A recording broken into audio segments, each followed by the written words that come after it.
Hello, friends of Studio Burlet. This is Steve Burlet, and it is coffee time. Today, the session is going to be a repeat of yesterday's session.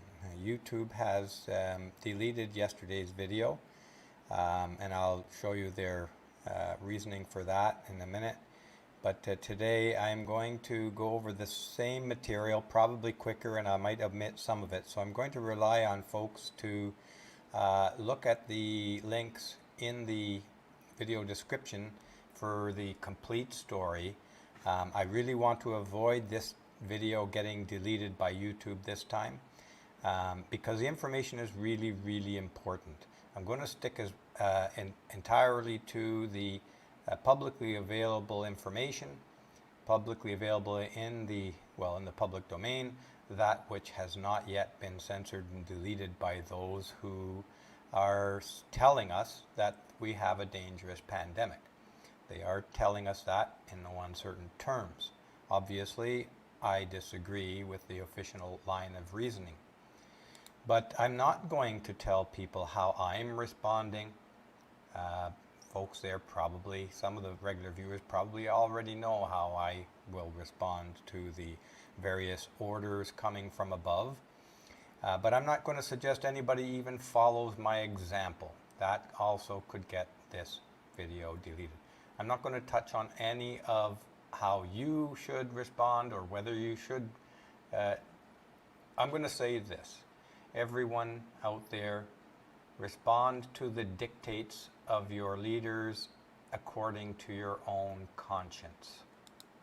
And that should be suffice for this purpose of this video. Here is YouTube's response to yesterday's video.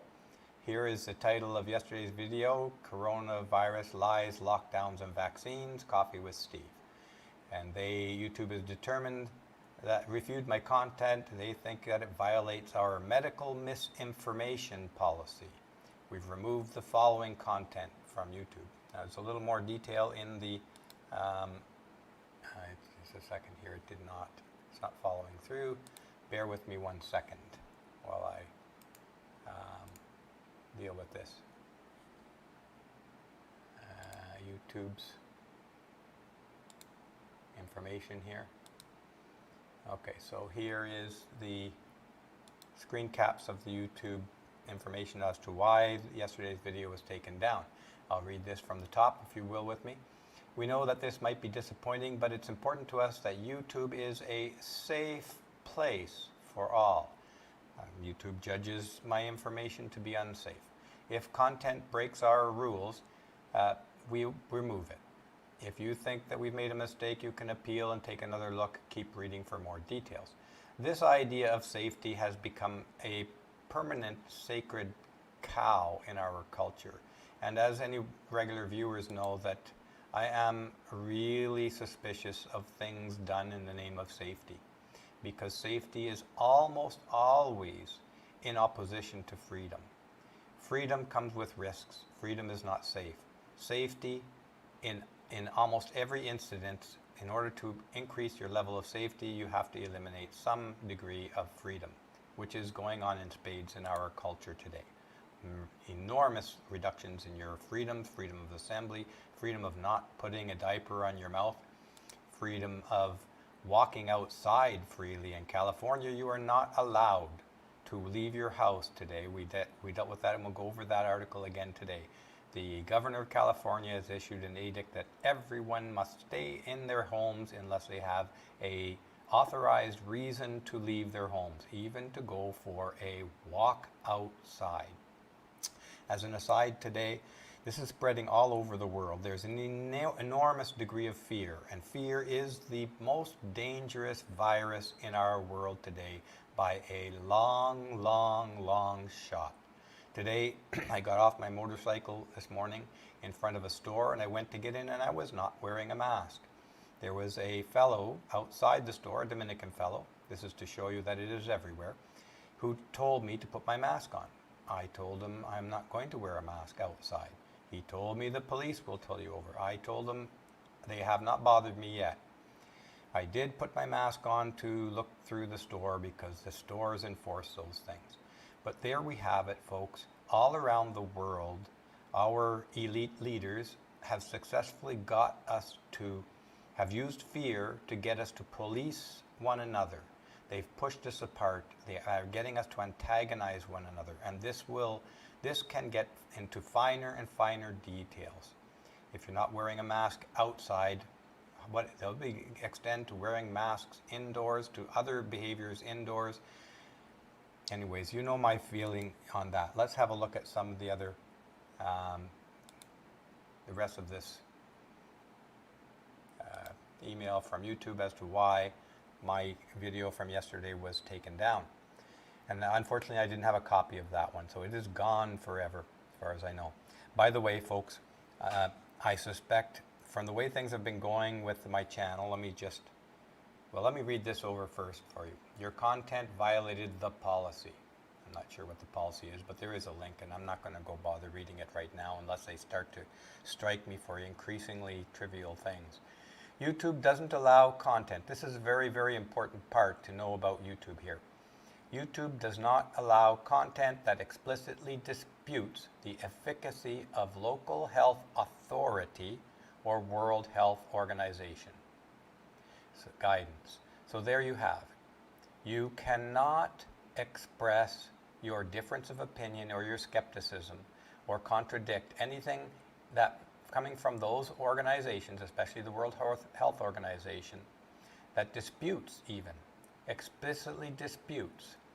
The wording in here is really, really, really important.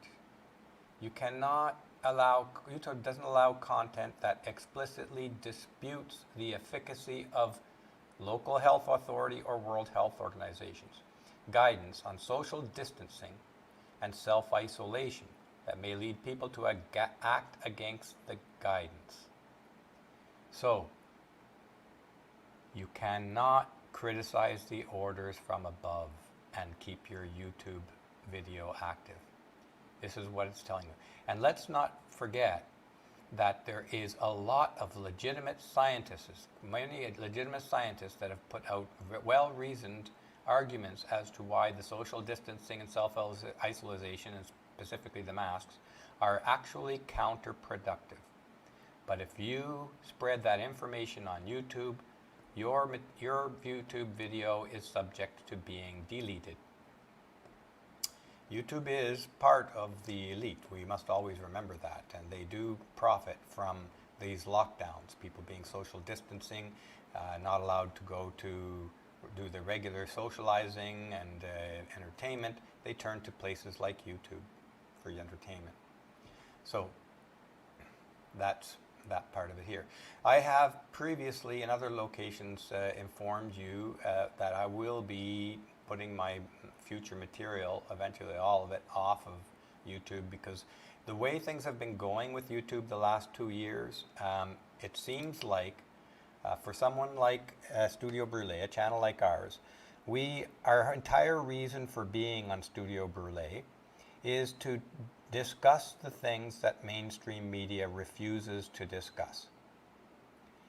But the thing is, YouTube now has become mainstream media, and YouTube will crush our content.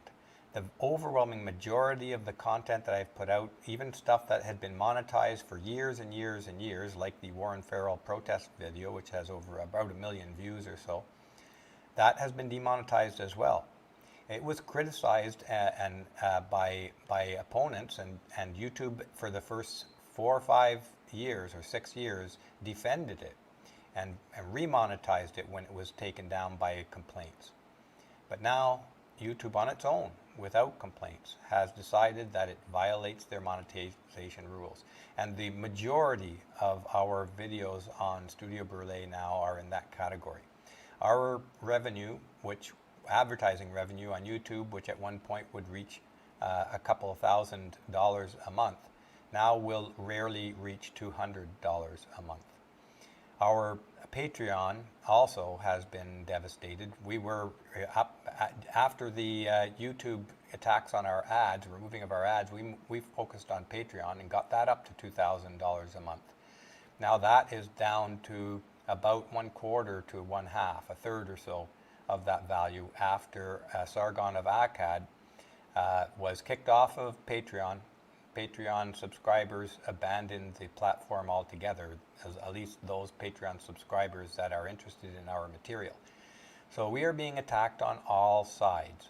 I suspect the way things are going, especially that the only reason that keeps me coming back to making these videos is to reveal the distortion that mainstream media are putting in front of people.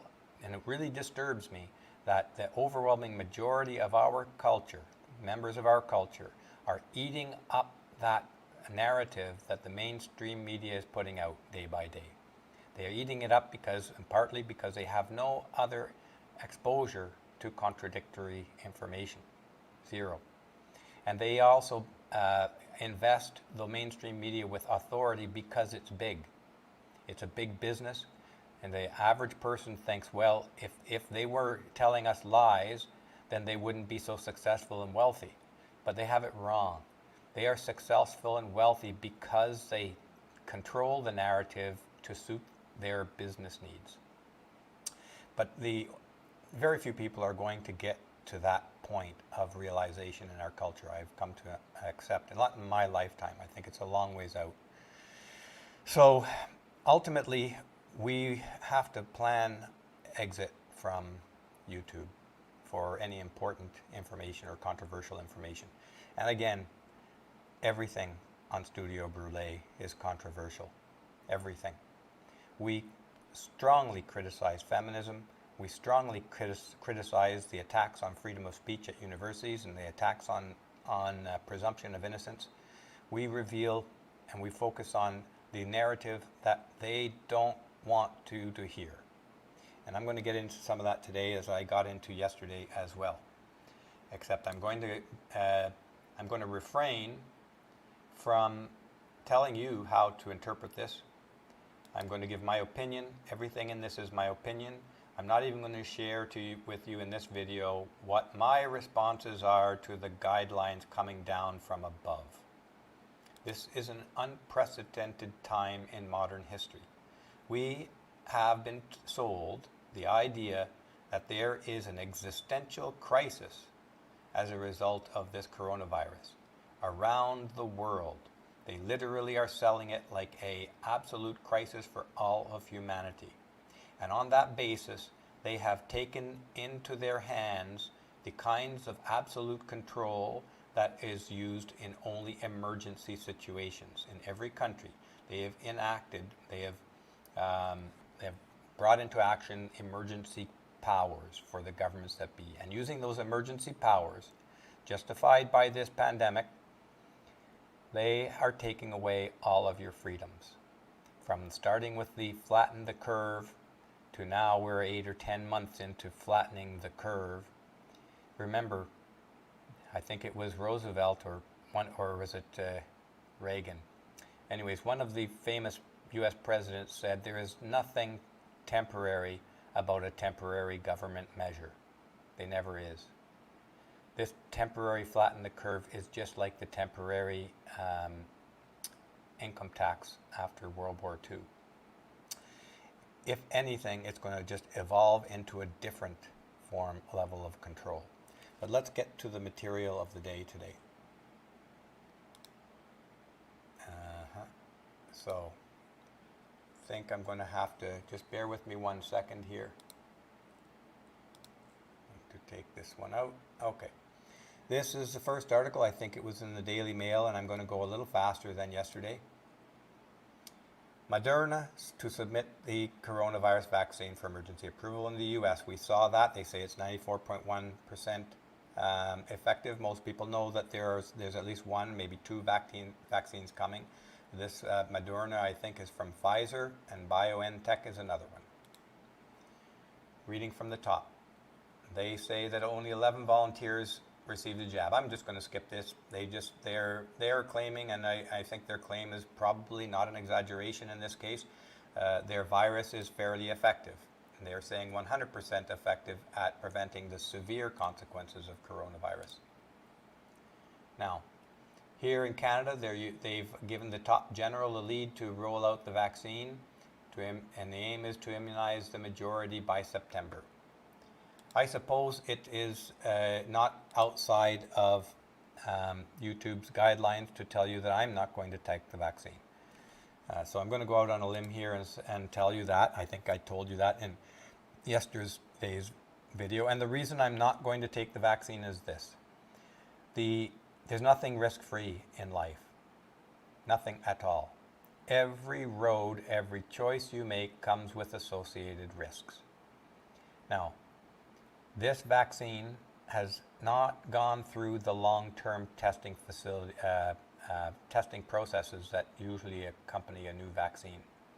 They are rushing it out, and the UK recognizes this, the UK government, by making Pfizer immune to any lawsuits that result as a result of the vaccine. You cannot sue Pfizer. Pfizer has also indicated that this vaccine shouldn't be taken by pregnant women. It should not be taken by anyone planning to get pregnant, and it should not be, and women who take the vaccine should avoid pregnancy. So they know there is a potential risk, and we're going to get into a little bit of the details of where that's coming from. Now, Canada has decided to give the general of the military, a military general, the control of the rollout. Let's keep moving forward because I'm not going to spend as much time as yesterday, which was a video of over 2 hours, although I believe that was an important video filled with lots of important information. I have to go over it again. Again, Trudeau is calling this the greatest mobilization effort Canada has seen since Second World War. I can't confirm or deny that, but they are using the military, and there was a story out some weeks ago that the Canadian government was at least in the process or considering setting up quarantine compounds, COVID-19 quarantine compounds across Canada. I'm going to skip ahead a little bit more here. They're going to be doing testings and trials and exercises in the military as to rolling this out. There's a little bit of information about the general's background. And they're going to, this is more information of what they're going to say. And the military is available to help actually do the jabs. I don't know why we need to be having a military doing jabs, but there it is. Okay. Now here is, we're going to talk about this a little bit because this is science and it should not be controversial. The highest number of COVID-19 cases reported in a single day on Friday. I want to emphasize this. This is true and accurate, that they are using cases of COVID-19 as measured by the PCR test, which I'm going to talk about how the validity and the limitations of that PCR test shortly. They're using case loads as indicated by PCR testing to suggest that the pandemic is expanding. And that's an error. And I'll tell you why in a few minutes. Let's kick forward ahead. Researchers warn, and this is an important reason, and one of the reasons why I will not be taking the vaccine. For instance, I did say yesterday, and I stand by this today, I'll be 61 this week, on Wednesday to be exact, and I am technically in the senior citizen risk bracket of the COVID-19, but I do not have any existing illnesses. I'm not being treated for anything. I'm overall healthy. And so in my view, my personal assessment, and I'm not telling anybody else how they should assess their own situation, plus or minus, but in my personal situation, the unknown long-term effects of the vaccine represent a higher risk to me than the virus itself represents. That's my personal judgment in this situation, which is why I personally will not take this vaccine. I'm not an anti-vaxxer. I'll make this very clear. I know some of our audience are against all vaccines. I believe that vaccines have an important role to play in human health for specific things. We have virtually eradicated polio using a vaccine, which is very, very important and positive result. But this particular vaccine is fraught with issues that have not been clarified. Health issues and motivation issues. as to why we are being sold this vaccine so strongly. So here, this researchers warn that some COVID-19 vaccine could increase the risk of HIV infection. This is printed in Forbes magazine. I'm not making this up, and I'm not even exaggerating it in any manner. Let's read forward here. And of course, let's get the date. The date there is October 20th on that particular article. I hope that everybody's hearing me fine here. I made a slight adjustment to my volume settings yesterday due to a couple of issues I noticed. Okay. I'm going to allow you to read this forward, if you will, later at your leisure. But the important feature here is this AD5, which is a vector used to bring genetic material into the body. This was the culprit that was responsible for, they believe, increased risks of HIV transmission. So it's also a commonly used vector, apparently. And it is being used, that same vector, and I don't know which vaccines, but AD5 is used as a vector in some COVID-19 vaccine. This is in Science magazine. So they identified the candidates here. The researchers stressed the need to understand the role of AD5 might play in increasing risks of HIV in vulnerable populations before developing and deploying vaccines using the vector, adding that informed consent and blah, blah, blah. Those risks are not yet understood, but the AD5 vector is being used in the development of some vaccines. So the salient point here, the most important point here, is that these unknowns are what are reasons why you do long-term widespread testing. That testing has not been done. Now, I said yesterday that, and I know I'm going to break my own rule here, but I said yesterday, because I think this is important, that if I was,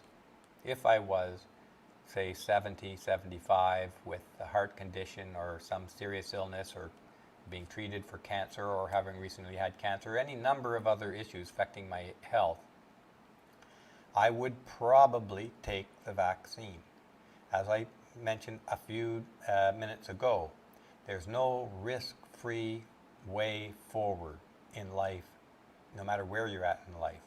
Every choice comes with risks, and the choice to take or not take the vaccine comes with different risks as well.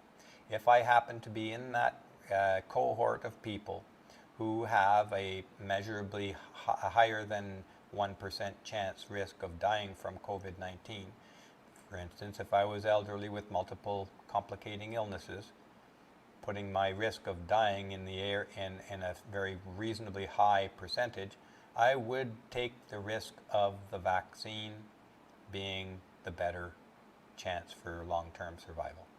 Now, having said that, let's move on to this. This is what PCR positives mean. And again, this is in the Center for Evidence-Based Medicine. This is solid science, published in September 17th, 2020. PCR is polymerase chain reaction. It is a technique for amplifying the presence of tiny fragments of genetic material, specific tiny fragments of genetic material, so that you can get enough quantity of them in the hour scale of existence in order to analyze it. So the salient point about PCR is that the longer you run the test, the more material you have. And that makes it much, much easier to have a false result due to contamination. In normal testing procedures, you take a sample, and your sample is what you have to work with to analyze. You don't amplify it. You can't create more of that material you're looking for. You have only what you sampled. In PCR, it's different. You sample the material that you want to know whether there's that chemical there, in this case that genetic material, and then they actually replicate it over and over and over and over again for many, many cycles, creating a large quantity of that material, enough that they can actually know what it is and detect it. Now, this means that the tiniest amount of contamination can destroy the integrity of the test, the tiniest of tiniest. And that contamination can come during sampling, or can come from the analyst that takes a sample, can come from the analyst that analyzes a sample, it can come from the environment of the lab, it can come from well, let's put it this way. I worked in chemical labs for a lot of years, the better part of 22 years. Some of that was in the computer side of things, but I did an awful lot of laboratory analyses. And contamination is always a concern in a lab. And it's not that labs, if a lab ever gets contaminated, labs are getting contaminated all the time.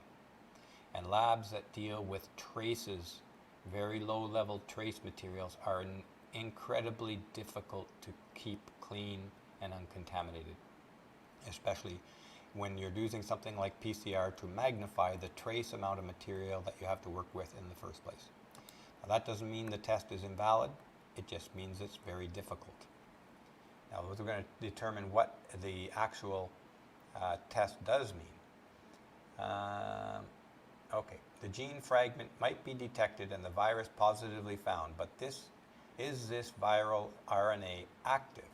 That is, does the detected viral RNA have the capacity to reproduce or infect persons, virulence, or get transmitted to other people? This part is the important part of the testing process. Whether it is virulent, can it infect other people? And as you will see if you read this article, and I'm going to hopefully touch on the salient points in it, PCR gives you zero information about whether a person is infective or not, or actively infected at that time. Zero. Absolutely zero. It has zero predictive value about the expansion of this pandemic.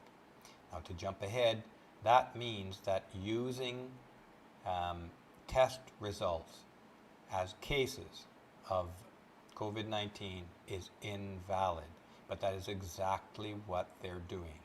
They're using positive PCR tests to measure and claim that the COVID-19 pandemic is expanding, and they're claiming that it is at a crisis level. It is virtually so serious and existential a threat to our existence that places like Los Angeles are using this as a reason to lock people in their home, to shut down everything. This is doomsday stuff. This is cult doomsday type material. Let's move forward here. Okay, these two possibilities in a PCR test. It is positive. Let's say it's positive. But this was due to cross-contamination or non-specific interactions, and the test would be a false positive because SARS-CoV-2 is not present in the sample. This means the PCR positive is a false positive rather than a true positive. But this is not the only possibility. Let's take a look here. Even if the PCR test only detects true positives, which it doesn't, no test is 100% reliable on only detecting true positives. In the sense that the SARS-CoV virus, COVID-2 virus, or better, the target gene fragment is present in the sample, it remains to be seen whether the person can infect others or even if the virus is still infecting the very person carrying the virus. This is so important. Here from a tweet from Elon Musk. Something extremely bogus is going on. Was tested for COVID 4 times today. 2 tests came back negative, 2 came back positive. Same machine, same test, same nurse. Rapid antigen test from BD. This is the PCR test he's talking about, I believe, rapid antigen test. It is a PCR test of one form or another. Now, that tells you that in the case of Elon Musk, you could flip a coin and it's just as valid as that test, whether he's positive or negative.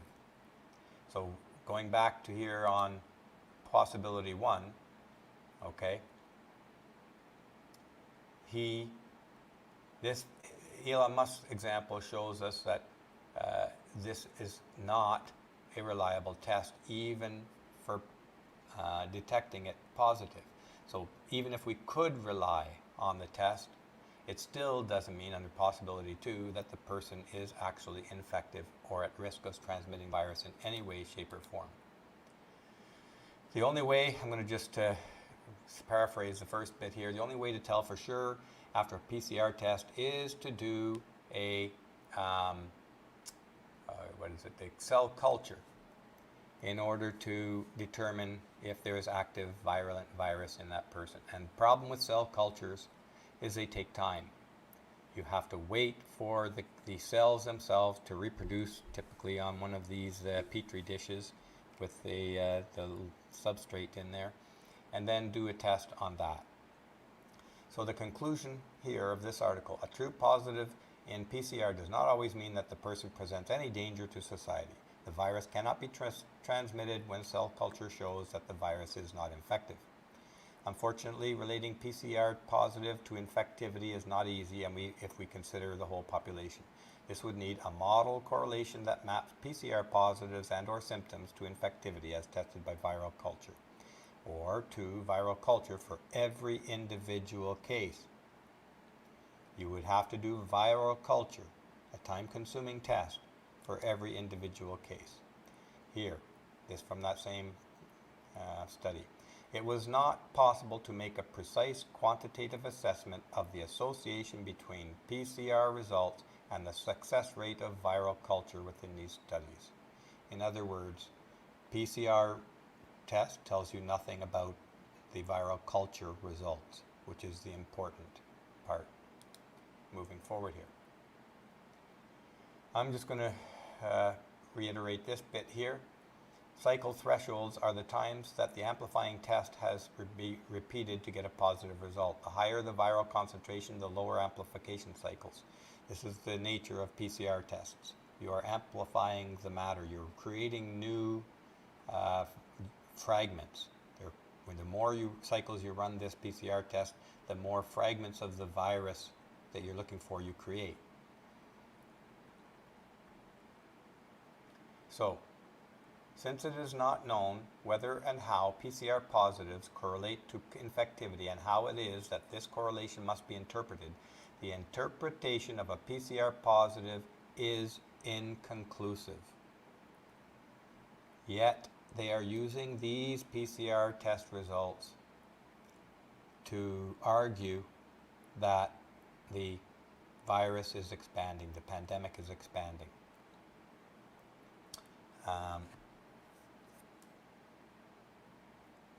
Let's read this second paragraph here. PCR manufacturers typically remind the users that the detection result of this product is only for clinical reference. It should not be used as the only evidence for clinical diagnosis and treatment, and designed for the specific identification and differentiation of the new coronavirus in clinical samples from patients with signs and symptoms of COVID-19. Here is the conclusion, and let's read this. I believe this is the last bit of this, yes. So let's read the conclusion in its entirety here. Symptoms and signs of COVID-19 are necessary to support the claim that the subject is or can be infectious. By calling PCR positives cases does not specify whether the persons have carried the virus for long or whether it is active. This could lead to the finding of many cases as a function of the number of PCR tests conducted. For example, if 20% of a population are PCR positive, the number of PCR positives will depend on the size of the sample. Okay, the more people you test, the more you're going to find PCR positive, but those are not cases. Those could be PCR positives that have absolutely no danger to society, no chance of transmitting the virus. This means that the more PCR tests are carried out, the larger the fraction of the population that is confirmed, but this might not speak of changes in the population. So in other words, let's say that the virus is no longer active in the entire country.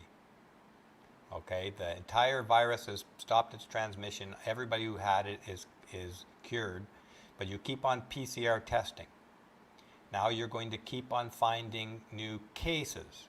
Quote cases. They're not cases, they're PCR positives. But it's going to give the impression that the pandemic is continuing to expand. Let's read the last sentence here. That is, it is possible that the population was infected already long before deciding to test, and PCR positives would therefore not speak of an advancing pandemic.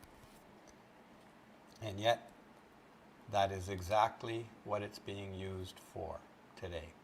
The question that we should legitimately ask is, why is it being used in that way? Why are the media and health officials interpreting PCR positive to be cases?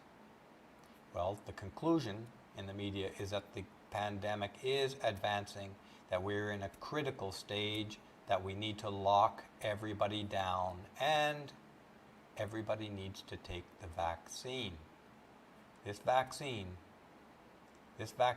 or these vaccines, I should say, there's a number of them coming to the fore, they are worth in the enormous billions of dollars.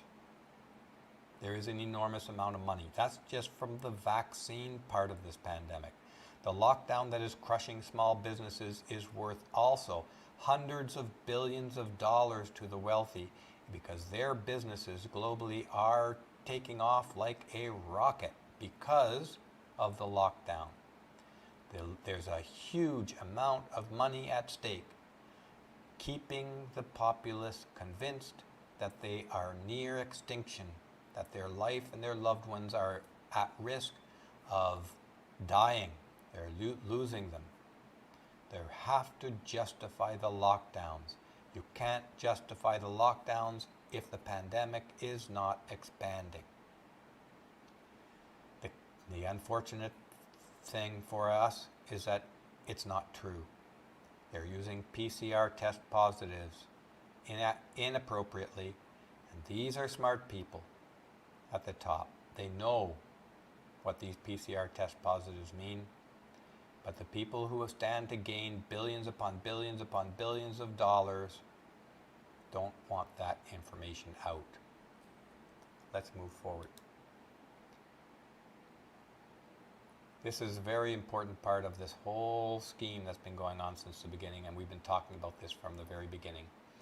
Do you want the COVID-19 vaccine? You could lose access to normal life. There's so many ways in that we are being pushed into accepting this vaccine, or one form of these vaccines. Vaccines that are not fully tested. Vaccines that is arguably not required for healthy people in their middle of life up to the age of 60. These are facts. The death rate amongst healthy young people is negligible. It is negligible.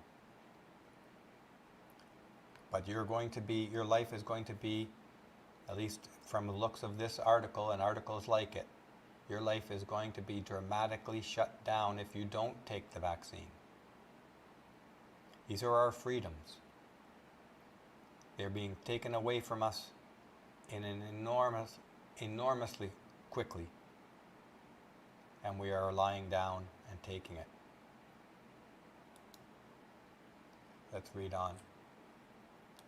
Asked if the UK would introduce an immunity passport, Zahawi said a person's COVID-19 vaccine status might be included in a phone app, similar to the Test and Trace app used by the National Health Service, that would inform local doctors of a person's status.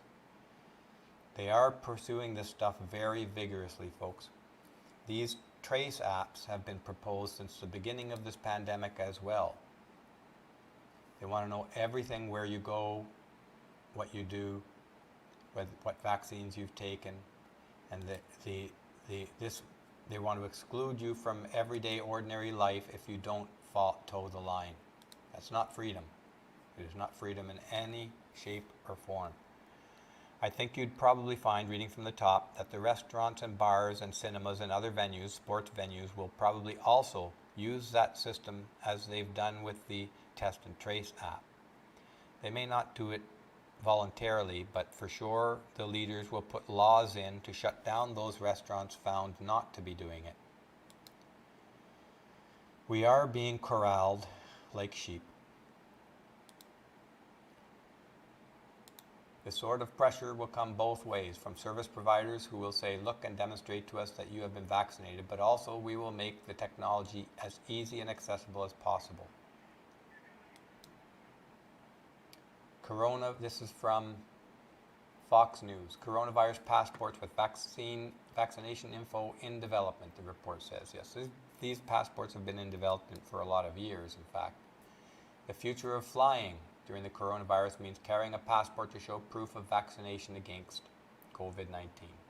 International Air Transport Association is in the process of finalizing a digital COVID-19 passport that would include information about a traveler's COVID-19 testing and vaccinations that would be verified by labs, airlines, and government agencies, according to the new report. Testing is the first key to enable international travel without quarantine measures. Keep in mind, folks, and we'll see this in the study that was deleted from Johns Hopkins Hospital, that the economist whose study was criticized, but whose result and data presentation of data is exact. Okay, she took the data. You and I can go take the data, do the same tests that this analyst did, and you will find the same result. There is no increased death rate in the U.S. due to COVID-19. Zero. This pandemic has resulted in a zero increase in the death rate. These numbers do not lie. They are taken from CDC. The death rate of 2020 in the U.S. from all causes is right in line with every other year you can get data from there. This is very, very important. And we're going to go into that again. This time I'm hoping that what I said in yesterday's video won't get, which I'm not saying today. I'm not telling people to disobey edicts. I'm not telling people to gather in contradiction to the orders to socially isolate.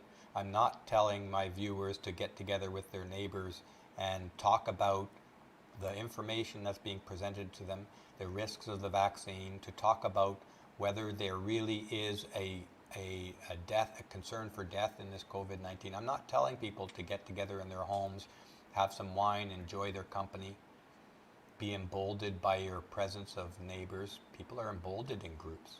They become emboldened.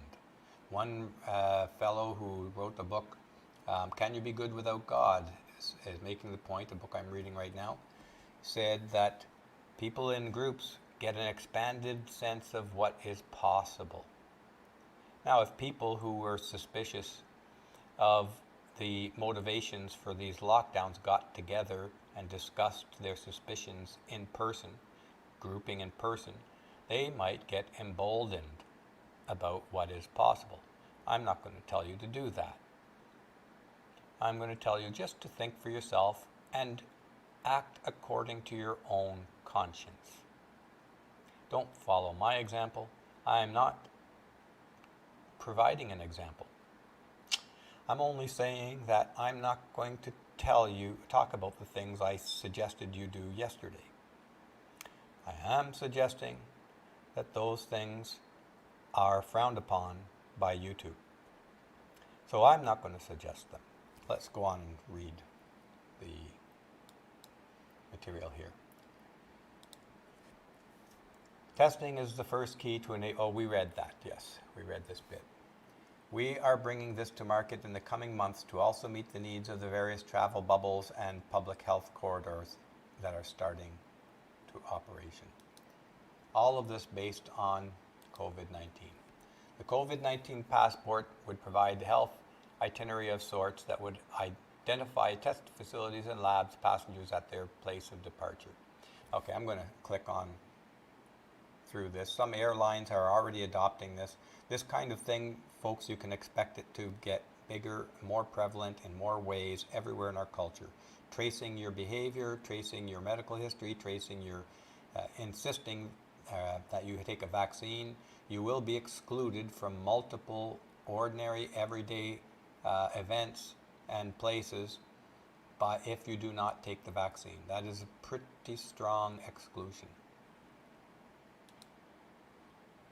Spokesperson for Korean Air and Air New Zealand have said that the airlines may ultimately require passengers to get vaccinated in order to fly. You can be sure, though, folks, like we're seeing today, none of this is going to apply to the elite. They will continue to gather at will wherever they want, in whatever way they want, in the posh restaurants or in their homes. They will be able to do whatever they want to do and more.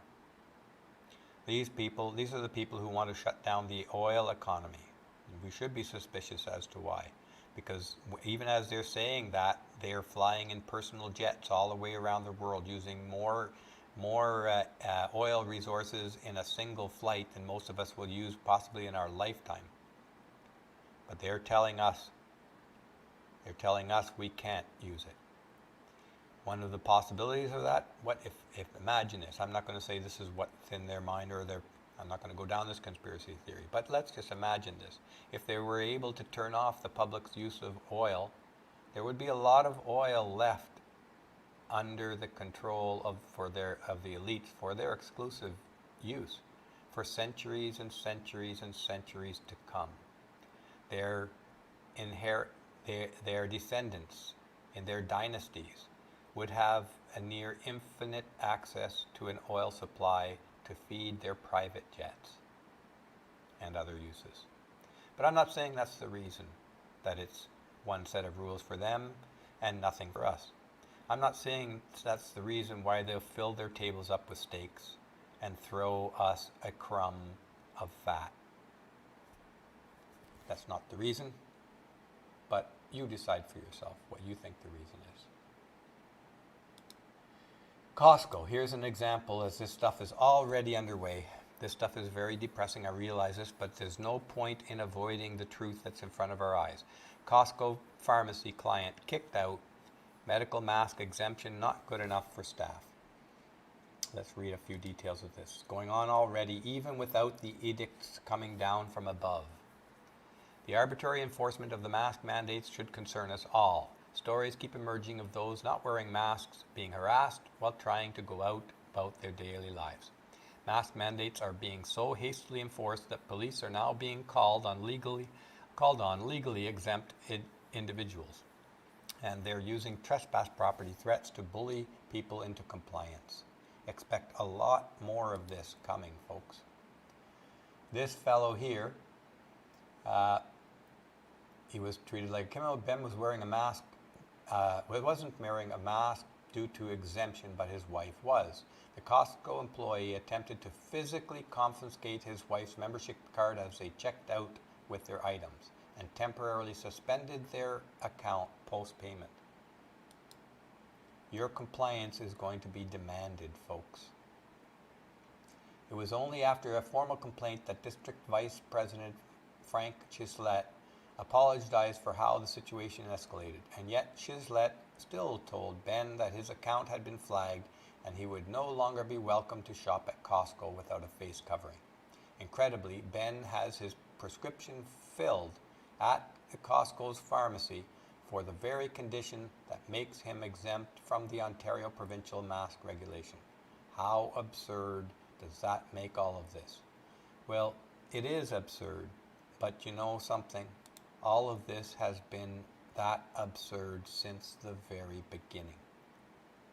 We are going to have an infinite number of examples to prop up to say that this is absurd and that is absurd and this is absurd. But the absurdity of this was apparent from the very first beginning of this lockdowns. And we talked about this on Coffee with Steve in March. Reading onward here. This is an example that gives us a little bit of hope. This fellow Adamson Barbecue, he was released on bail, and the GoFundMe campaign is over $150,000, and this is about 10 days ago. So at least there are people willing to stand up, and I'm not saying that you should follow this guy's example either. YouTube does not allow me to contradict anything coming from the WHO if I want to keep my YouTube video active. The next time they take down a video, they will give me a strike. With a couple of strikes, the whole channel goes offline and goes dark. Now, don't worry, folks. Most of the material on Studio Brule, including all of the Flamingo files and all of the prepared videos, these are all backed up in multiple copies and will be available on Library TV in the event that Studio Brule goes down permanently. For those of you who are interested in that material. Most of the coffee sessions are backed up. I do tend to download them to my local source afterwards. I did not get yesterday's download, unfortunately. A GoFundMe campaign online boasts of at least 3,200 donating, defying his order to vacate his restaurant. He thanks everybody for his support. The original goal was 10,000. They got 150,000. This is good news. It does indicate that there's support for people here who decide to exercise their right. And YouTube, I think you should hear this. It is their right to civil disobedience. And this is a legitimate part of our culture. Civil disobedience is a recognized legitimate action. Of course, there are consequences, like this fellow found out. But there should be nothing wrong with me pointing out that this fellow's actions was actions of civil disobedience. He's going through the court process. But it should not be a reason to censor or delete this video that I'm pointing out this. Skelly, who is 2 other locations in GTA, has been very public in his defiance of the latest 28-day provincial lockdown. Again, these lockdowns are being justified on the basis of PCR tests being used as evidence of cases. A proven false association. Proven false. So the scientific basis, there's no scientific basis for these lockdowns. So he has exercised his right to civil disobedience, and he's paying the consequences. And the public, sufficient amount of the public feel on his side, sufficient enough to bail him out and fund his legal case. Here's a quote from him. I didn't think that if these lockdowns continued, my restaurant would survive the winter, and I'm hoping I can help encourage other small businesses facing the same fate to stand up as well. Notice, folks, YouTube, I am reading his words, not mine. I am not encouraging people to take the same kinds of stance that this guy took, this fellow that I admire. Although I admire him, I am not advising viewers to follow in his footsteps. I am merely pointing out that what he did was called civil disobedience, and that I admire what he did. I am not advocating for it. Here he is here being arrested for keeping his restaurant open. Now, I'm going to briefly talk about this, Harry, and I'm sure you may not like what I have to say here. Our rights are man-made. They are man-made. There is no single right that has any meaning that you enjoy today that is not written in law and enforced by law and can be taken away by law. If you Google it, you will see a long history of 2,000 more years going back to the Greeks discussing all the things about what can be a right and what is a right and what is not a right. Anything that you choose to do that you think is a right is only a right if you actually exercise it and you can be protected for exercising it.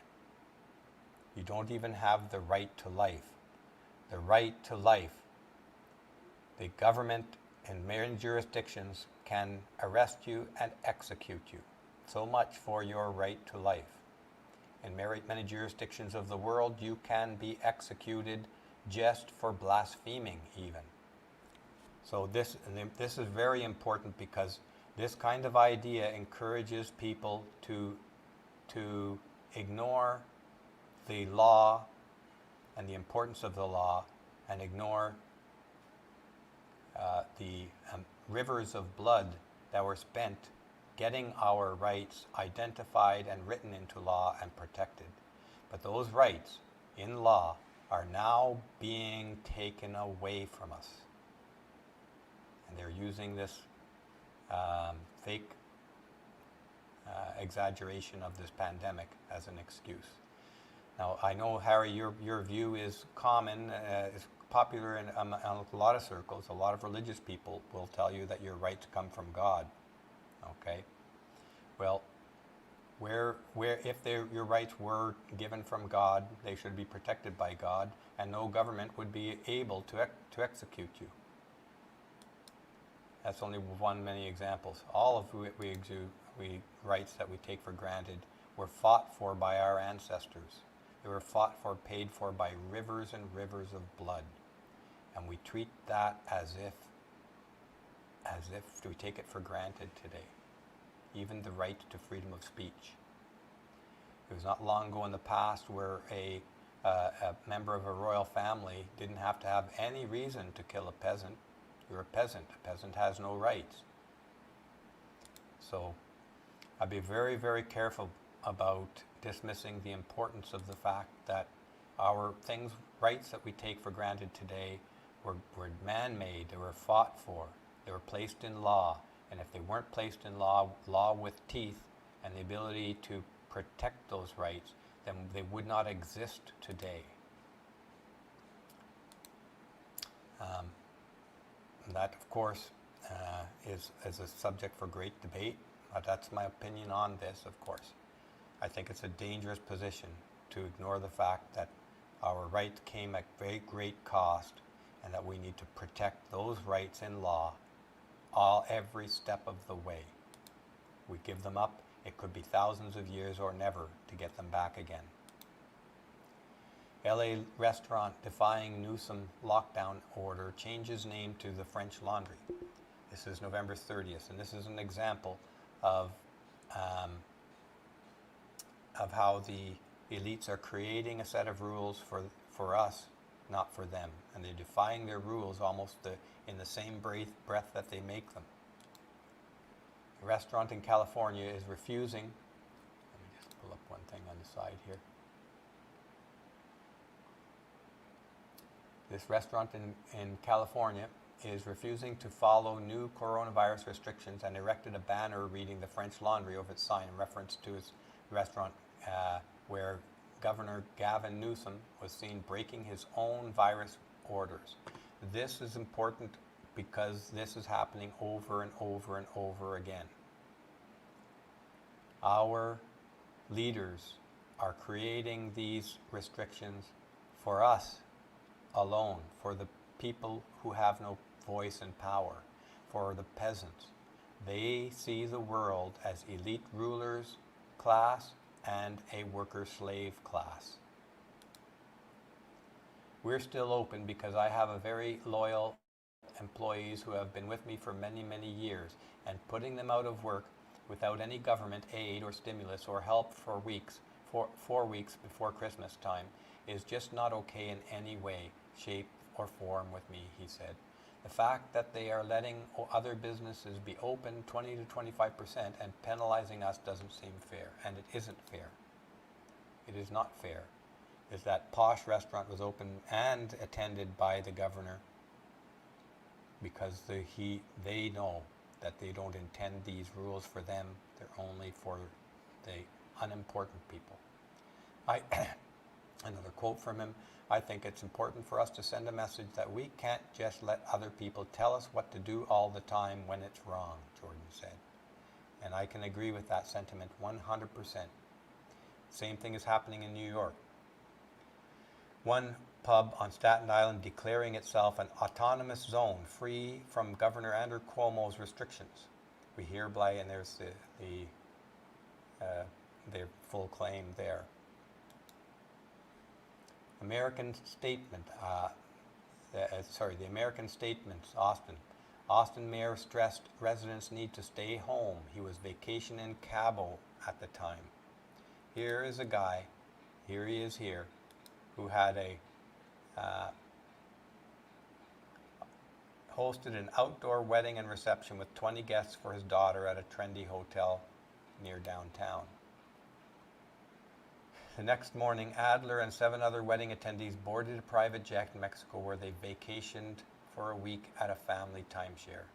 One night into the trip, Adler addressed Austin residents in a Facebook video. We need to stay home if you can. This is not the time to relax. We are going to be looking really closely. In other words, that's a threat right there. That there. We are going to be looking very closely. We may have to close things down if we are not careful. What he means here, and we need to stay home, is you and me, not him, as he was asked off in Mexico, even when he said this.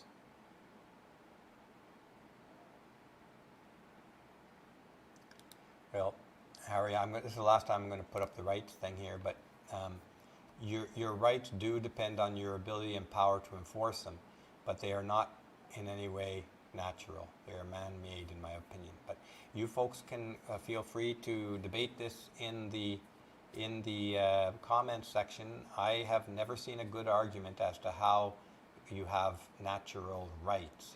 You have lots of natural abilities. We have lots of natural abilities. One of the big ones is the ability to choose one thing over another. It's not a right, it's an ability. And I think that this is an important point. That, but you feel free to debate that in the comments, and I might enter into that conversation in a future video. But I don't want to get too distracted off here by from the material, because there's a lot of material to go at here today. He acknowledged that his guests were probably not wearing their masks all the time. I suggest that it's best that they were never wearing the masks. At that point, I am with my family group and people who just tested. It is not perfect. Obviously, there are infections that could happen, but I think all of us should be minimizing the risk as best we can. Apparently, as best we can for this fellow, forget his name already, Adler, is to get in a jet with his families and jet to Mexico and party it up without masks, because there's photos of that. Here he is with his hypocritical statement. And a month later, here's political operatives have quietly started questioning his actions, and they found them to be breaking their own rules. Now here is his second attempt at rationalizing. Adler said the 8 people with whom he traveled to Mexico operated as a COVID pod, meaning that they had all agreed to the same safety guidelines. This is, of course, just an example of rationalizing one set of rules for him and another set of rules for me and you. They could define a COVID pod as anything they want. You could. I'm not saying you should do this. Again, folks, I have to be clear here. I'm not telling anybody to do anything. But you could create your own COVID pod if that is now deemed to be an acceptable response to these lockdowns. Create your own COVID pod, and whether you discuss the validity of the lockdown, or whether you discuss the validity of the scientific data, whether you discuss the ethics of the global corporations doubling their profits in less than a year, whether you discuss how the destruction of small businesses around the world plays into the hands of the very World Economic Forum's suggestion that the future has no place for small businesses. The World Economic Forum came out with the argument that what the world needs in the Great Reset is big government and big global corporations and nothing in between. That's how they say the needs of the people are best served in the future. It's a topic we'll get into at another time. But you can discuss all those things in your COVID-19 pod. If it's a COVID-19 pod in the manner that Adler is suggesting, then you are not breaking any rules for social distancing. And there's apparently no guidance on how big a COVID pod could be. It really could be what you think and argue to be safe. And I'm not saying that you should contravene the lockdown orders by getting together with like-minded people in a COVID pod who might become emboldened with a new idea of what is possible as a response to COVID-19 lockdowns. I'm not suggesting you go against any of the edicts from the World Health Organization, because that would be in violation of YouTube's policy. And I do not want to violate YouTube's policies.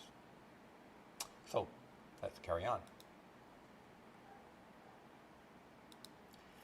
LA Mayor issues new stay-at-home order amid COVID-19 spike. This is an important example of how the PCR tests falsely being used as examples of new cases of coronavirus are now giving the false impression that the pandemic is expanding and that the newspapers, the news, the mainstream media are using that as to frighten the daylights out of people and get responses like this. Los Angeles on Wednesday night issued an emergency order. Once they enact emergency orders, they take the power of a dictator into their own hands and they dictate things like this, directing all city residents to stay home amid a surge in coronavirus cases. Remember, PCR test positive does not indicate a new coronavirus case. It simply does not. This is science. It does not indicate new cases.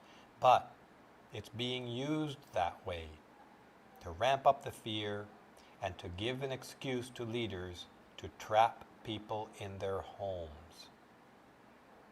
Having said all that, I'm not telling you to act against the World Health Organization edicts, no matter whether you think that they are completely unnecessary, ridiculous, and an indication of tyranny taking over our world.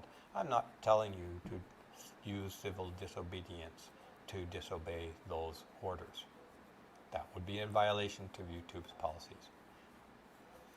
Mayor Eric Garcetti announced the new restrictions at a press briefing where he said it's time to cancel everything.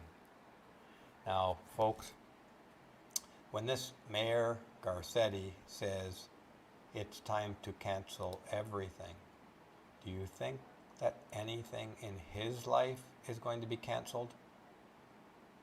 I'm not going to answer that. I'm just putting the question out there. Do you think that any of the elites, or maybe let's put it this way, what do you think that the elites are going to cancel in their daily life as a result of this expanding pandemic?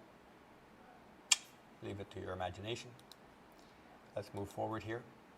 Residents are still permitted to leave their homes for certain essential services. Look, just read that and just read this as if you were 1 year ago before all this lockdown started.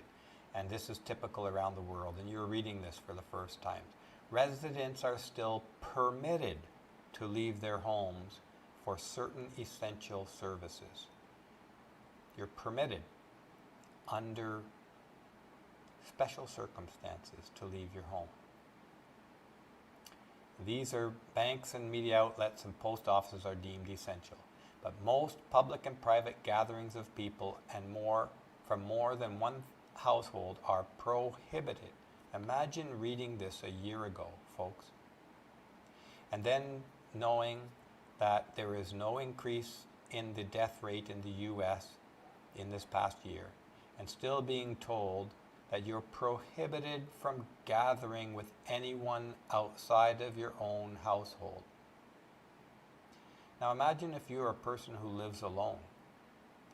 This means that you're prohibited from being face to face with any other human being. The order said except for when attending church or a protest. This is the guy giving the orders. Now, I will not be surprised to read someone finding this guy violating these orders in short order.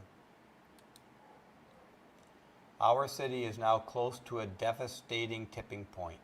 Where, I would like to ask, where is this devastating tipping point? On what basis are they using this emotionally loaded terminology, beyond which the number of hospitalized patients would start to overwhelm our hospital system? Didn't we hear that with the 2 weeks to flatten the curve? And within 2 weeks, what we saw were TikTok videos coming out of nurses and doctors who had so much time in their hands that they were choreographing TikTok dances both within the hospital and outside of the hospital. And notice that in none of those videos did you see any sick person, either in the hallway, in a bed, or in any place. And in fact, we had reports coming out from across the nation and in Canada that hospitals were mostly empty.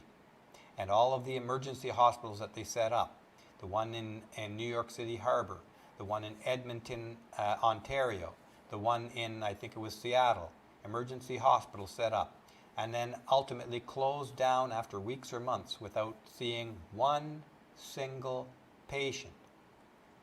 Now we're seeing it again. It's as if these people believe we have no memory or capacity to think for ourselves, beyond which the number of hospitalized patients would start to overwhelm our hospital system, in turn risking needless suffering and death. Notice that there is not one shed of evidence, not one shred of evidence to support this incredibly inflammatory, hysterical claim. And yet the claim is made, the public accepts it, and they lock everybody into their homes.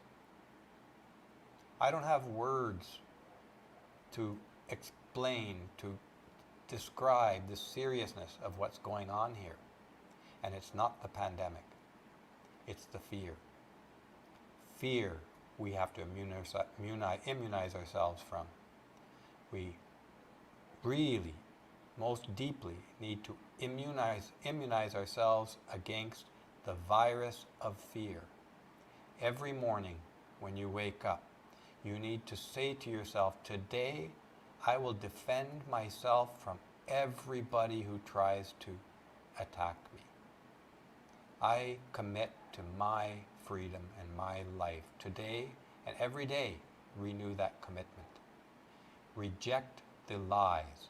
I commit to reject the lies presented to me that if I take lies which benefit others, the powerful.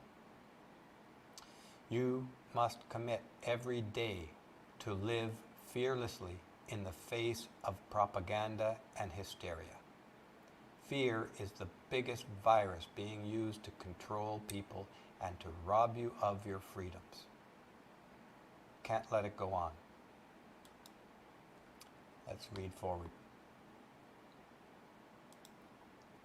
Here, Crone 4 has a take on the same incident here with a couple more details. LA City residents ordered to remain in their homes amid COVID-19 surge. Again, I remind you, PCR test positive does not mean a coronavirus infection or a active danger to society, yet it's being used as that. And the terminology everywhere has been used at that. There is no COVID-19 surge. It is a surge. The best that can be said about this, the most that can be said about statistics coming from PCR testing, is that there is a surge in PCR positives. In fact, that could be read or proposed as a good sign, indicating that more people have become exposed to coronavirus and are healed and immune to it. This is the kind of result we would see when herd immunity is imminent. We would see spikes, surges in PCR positive tests. And those PCR positive tests may be people who have already become immune to the virus. So this so-called surge may be reason to celebrate, not to go in fear. But we are being pushed towards fear and hysteria. And it is having an enormous effect on our culture and cultures all the way around the world, with people attacking their neighbors for mask uses, people attacking their neighbors for going out of their houses. It's insanity that is going on here right now, folks. That's my opinion. I'm not suggesting that anybody listening changes or disobeys any of the edicts. I have to say this repeatedly because it is against YouTube's policy to encourage anybody to disobey the orders from above. If there were a big brother and I told you to not to obey Big Brother, I would be disobeying, I'd be in contravention to YouTube's policy. And I want this video to stay active.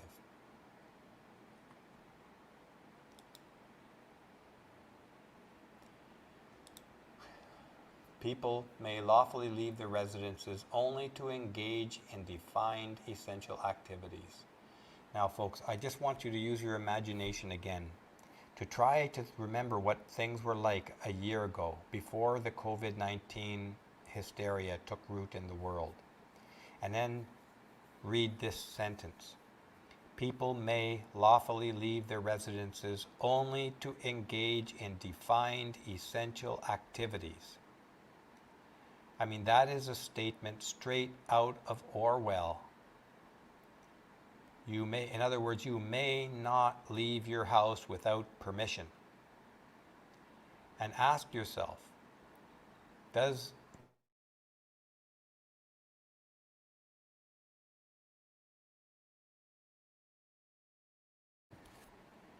so, yeah, a little blackout here for a second. Those experiencing homelessness are exempt from the requirement to stay inside. Imagine that.